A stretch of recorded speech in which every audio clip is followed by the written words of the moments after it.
Simposium 2 akan dipandu oleh moderator kita yang terhormat Dr. Stefanus Rumancai, spesialis forensik mediko legal MHKes. Sebelumnya saya akan membacakan CV singkat dari moderator terlebih dahulu. Dr. Stefanus lahir di Jakarta tanggal 25 Mei tahun 1985, merupakan lulusan dari Fakultas Kedokteran Universitas Kristen Indonesia pada tahun 2011, lalu melanjutkan pendidikan dokter spesialis forensik dan mediko legal di Fakultas Kedokteran Universitas Diponegoro Semarang, lalu lulus tahun 2017 dan mempelajari program Magister Ilmu Hukum di Universitas 17 Agustus 1945 pada tahun 2016, serta melakukan pelatihan mediator bersertifikasi Pusat Mediator Nasional pada tahun 2021. Dan beliau sekarang bekerja di dokter tetap di Rumah Sakit Umum Daerah Dr. Hasbullah Abdul Majid Kota Bekasi, serta menjadi dokter mitra di Rumah Sakit Hermina Bekasi dan dokter full timer di Rumah Sakit Hermina Depok. Dan beberapa pengalaman organisasi beliau seperti Sekretaris Subkomite Etik dan Hukum Rumah Sakit Umum Daerah Dr. Hasbullah Abdul Majid Kota Bekasi, lalu menjadi koordinator tim Satgas Covid Kota Bekasi, bidang pemulasaran jenazah COVID, lalu tim pelaksana institusi wajib lapor dan rehabilitasi rawat jalan pecandu nafza pada RSUD Dr. Hasbullah Abdul Majid Kota Bekasi. Tanpa memperpanjang waktu lagi, saya serahkan kepada moderator kita, kepada Dr. Stefanus, saya persilakan. Ya, terima kasih Dr. Lumonga. Selamat pagi, salam hormat untuk para senior, para MC, para guru besar. Terima kasih. Berikut saya perkenalkan, saya Dr. Stefanus Rumancai, biasa dipanggil Dr. Mancai. Saya akan menjadi moderator pada sesi ini dan saya akan membacakan CV daripada pembicara pertama.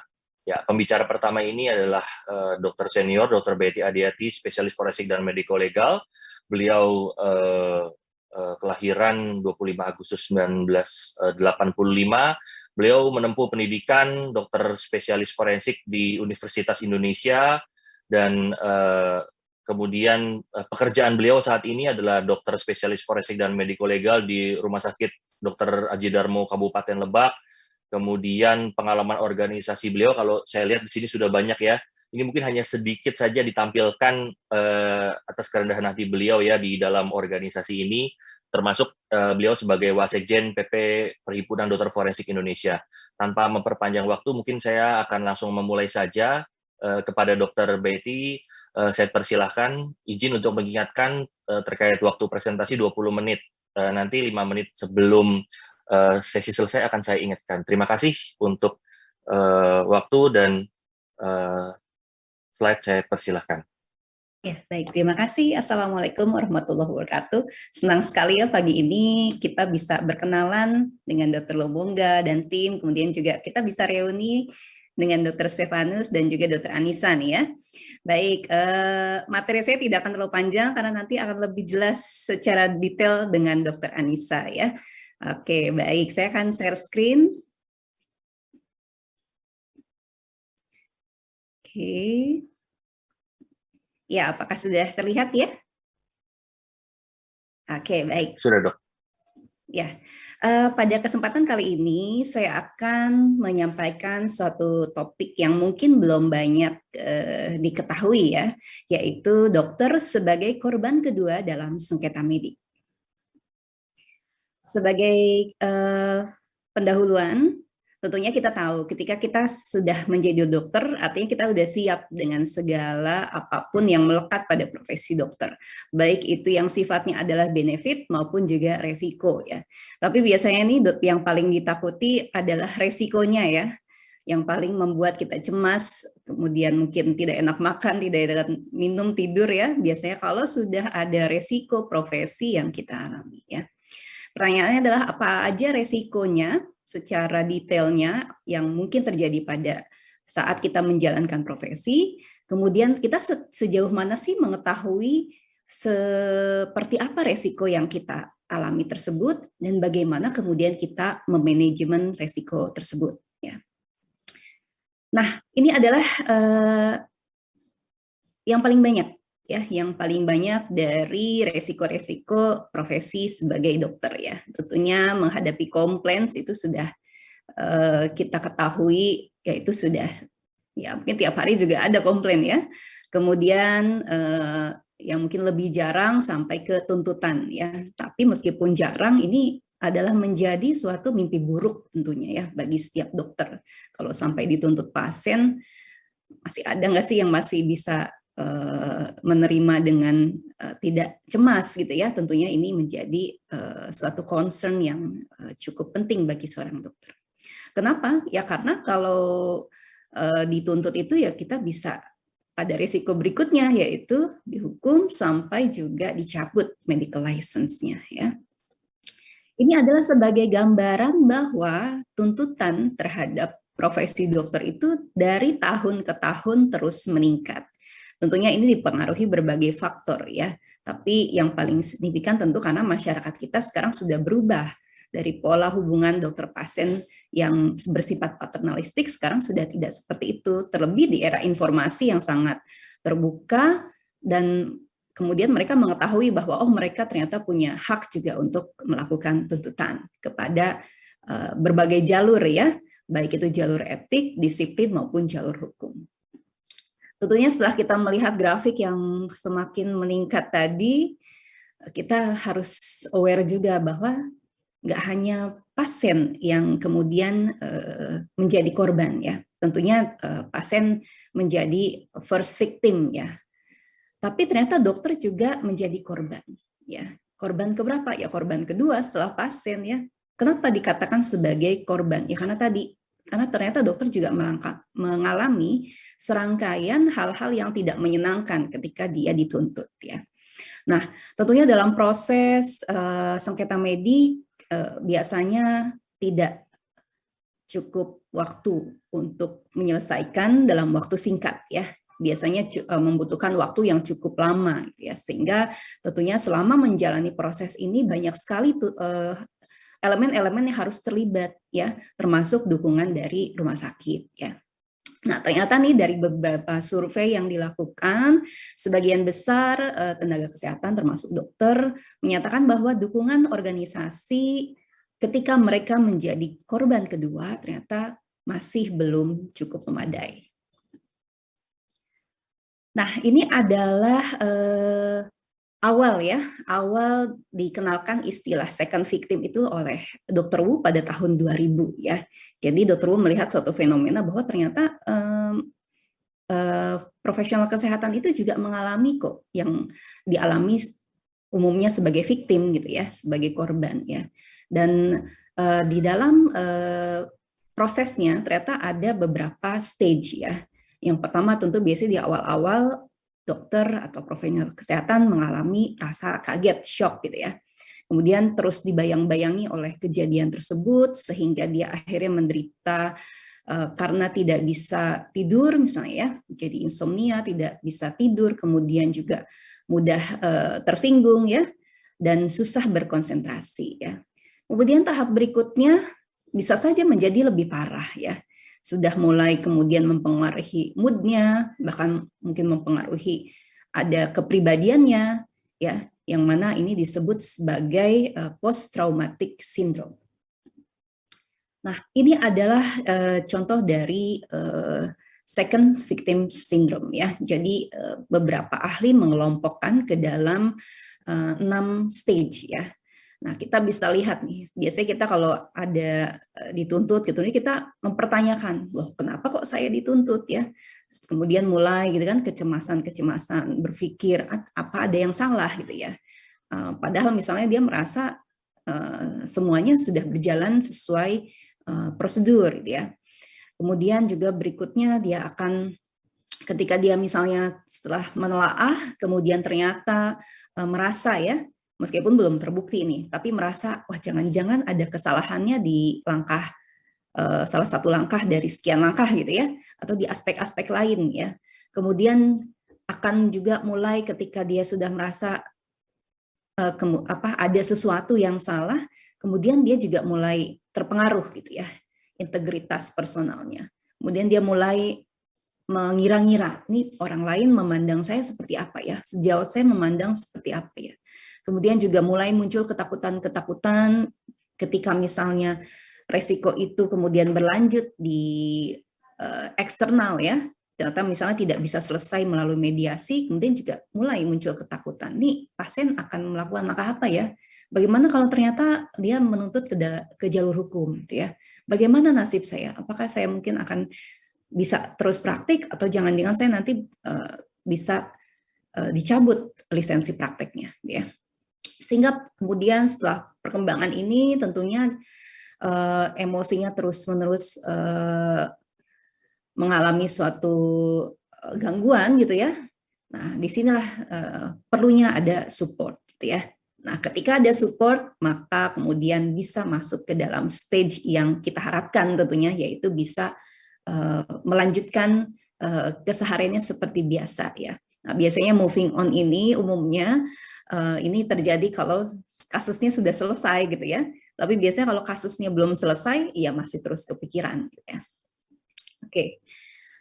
Nah, ini adalah tahap tadi ya, recover. Jadi hal-hal yang muncul di dalam fase-fase recovery. Kalau tadi kan fase dia menjadi suatu sindrom second victim, kemudian tentunya tadi ya setelah move on biasanya ada recover gitu ya.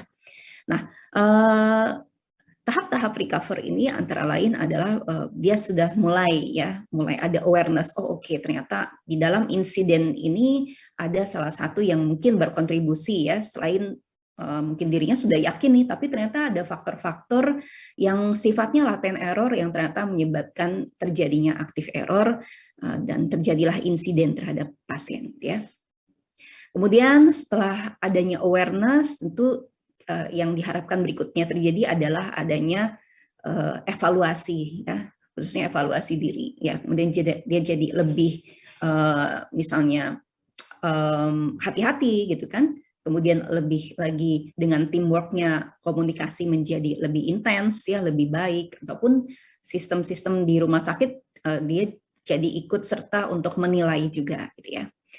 Kemudian masalah personal integrity juga menjadi penting karena biasanya ya ketika kita sedang berhadapan dengan satu kasus kan mungkin ada orang-orang di rumah sakit yang tidak sepenuhnya memahami posisi kasus sehingga melakukan hal-hal membicarakan yang sebenarnya tidak sesuai dengan kondisi yang sesungguhnya ya. Oleh karena itu di sini ada urgensi ya, ada urgensi untuk kemudian menangani secara komprehensif gitu ya, karena ternyata problemnya ya nggak hanya pada dokter atau tenaga kesehatan yang mengalami tuntutan ya, tapi ternyata pada lingkungan dan juga sistem yang ada di rumah sakit ya. Tentunya pada tahap recovery juga dibutuhkan kenyamanan untuk juga menjalani ya, karena tadi tidak mudah. Biasanya mereka berharap ya, ini ada yang dampingin nggak? Ini kepada siapa saya harus bicara? Apakah rumah sakit menyediakan nggak psikolog, psikiater, atau tim-tim pendamping lain? Saya bisa percaya nggak tim-tim yang mendampingi ini bahwa mereka bisa sepenuhnya memahami apa yang dialami oleh second victim tersebut ya. Kemudian tahap berikutnya ya tadi ya akhirnya kemudian selesai mengambil pelajaran dari insiden dan yang lebih baik lagi tentu memberikan masukan kepada sistem di rumah sakit supaya kejadian ini tidak terulang. Oleh karena itu kita bisa lihat bahwa dukungan untuk korban kedua ini sangat penting ya. Jadi program-program keselamatan pasien yang umumnya hanya berfokus pada pasien sebagai first victim, ternyata ini juga sangat erat berkaitan dengan program dukungan terhadap second victim.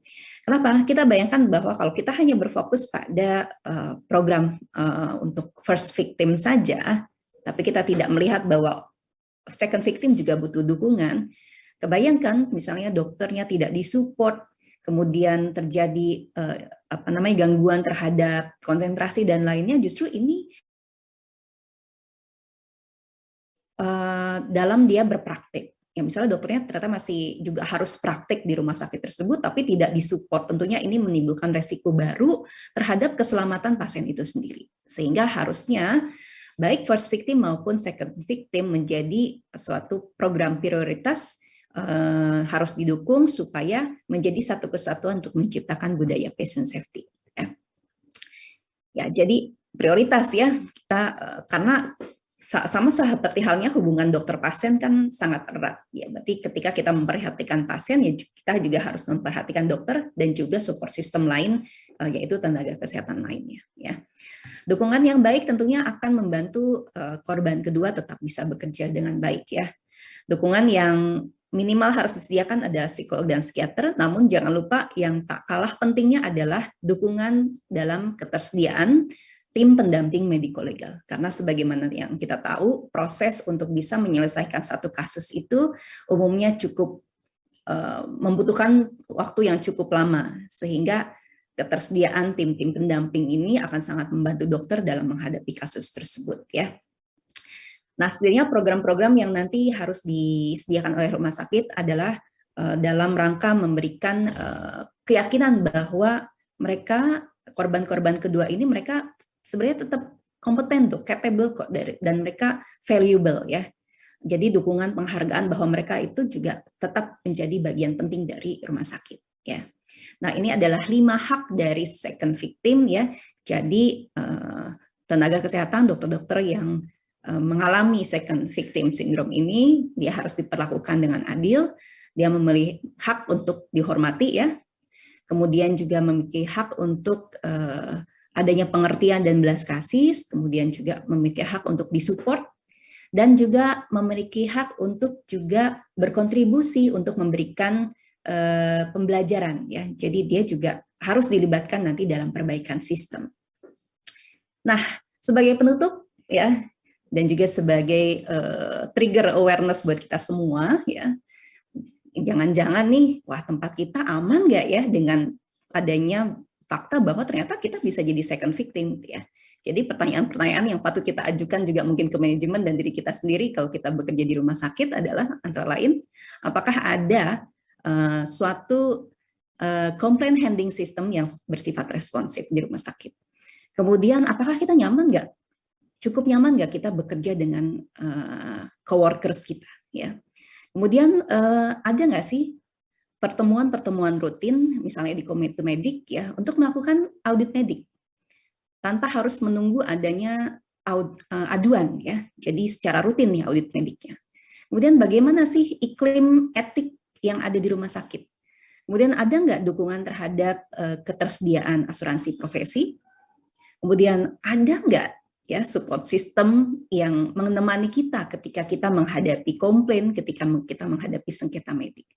Dan tentunya ada tidak second victim support program di rumah sakit tempat kita bekerja. Ya, itu untuk nanti kita diskusikan. Terima kasih Dr. Stefanus. Ini sumber bahan bacaannya ya. Oke, demikian dari saya.